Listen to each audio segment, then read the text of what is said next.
Hey guys, still here. It's very rare that I upload a game of World of Warships, but this is the game that I spend way too much time on.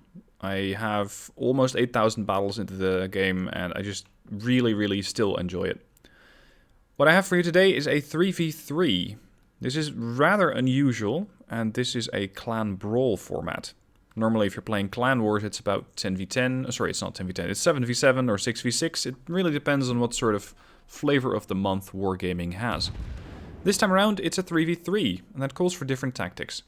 The maps are smaller, the battles are a hell of a lot faster.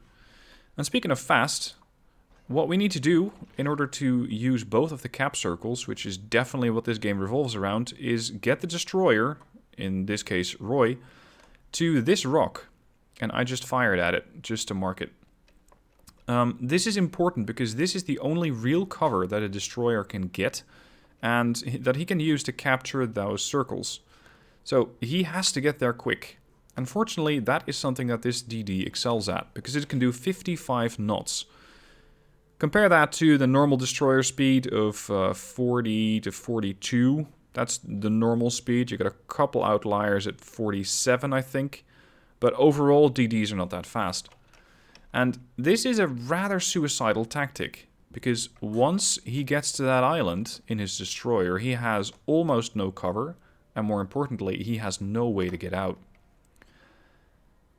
On the other hand, if we do capture those circles, the enemy team needs to make a push. They need to make a move, otherwise we're going to be winning on points very quickly. So what happens here is that Roy is safely behind the island. Well, safely being relative, because he is getting pushed both by a Shimakaze, which is their destroyer, and their cruiser is coming out, the Des Moines. I'm switching from target to target depending on what I can hit, so I go for the Shimakaze, and now I switch to the Des Moines, which for some reason or another is showing me broadside, which in World of Warships means that you can do quite a lot of damage. Roy is already sending out one torpedo salvo on the port side, and the Kleber has 3 torpedo tubes times 2 per side. So he can send out 6 torpedoes per side, and they reload very quickly. So he sends out one set, trying to hit the Des Moines. The Des Moines dodges that first set. On the same time, there you go. That's the second set. That did hit the Des Moines. As the Des Moines tries to push Roy, Roy ducks back into the island. And that's when the Shimakaze comes out. Shimakaze has 15 torpedoes that he can fire. Roy, however, already launched his torpedoes, 2 sets going out on the right side. He kills the Shimakaze. Shimakaze returns the favor, trying to torp Roy. Roy ducks all the torpedoes, and the torpedoes carry on their way, and they find the teammate. The Shimakaze just killed his friendly Des Moines. At this point, it is just a matter of mopping up. It is a big ship to kill. The Curve First, it's 105,000 hit points. Roy tries to get another torpedo salvo off, but the Curve First is not really allowing him any time to do that.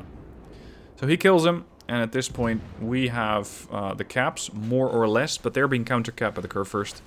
So while we were recovering from our laughing stupor, we're trying to kill off the Curve First. I'm coming in from the Curve First port side. Matten over there in the Montana is coming in from his starboard side. And this guy is just sandwiched. Now, a Des Moines versus a Curve First at this range is not really a good fight for me in the Des Moines, because I'm getting pinned all over the place, so I'm taking a lot of damage. I was not expecting to survive this, just to inflict as much damage as I could. I shouldn't have pushed out as much as I did, but this is the fun part about Clan Brawl. You can do stuff that you normally wouldn't get away with in the standard random battles or the standard Clan Wars. So it's these fights which are really fun. Now the Curve First gets one more salvo off and kills me with a secondary. And at this point the fight is over to Matten over here in the Montana. Puts one more salvo into him and kills the Curve First. And here's the result screen. It is a little skewed because it is Clan Wars, so you get a set level of experience and a set level of cash. But with a couple of flags I was able to get quite a bit more.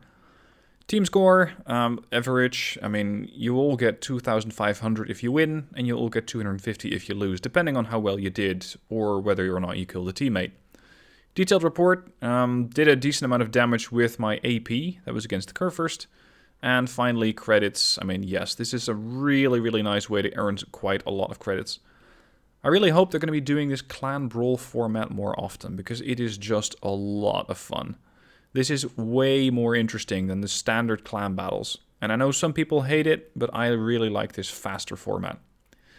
Anyway, I just wanted to show you this, guys, because I really, really had a good time last night. And I hope that this can also help to influence or persuade Wargaming to do this format more often. Because it is a lot of fun.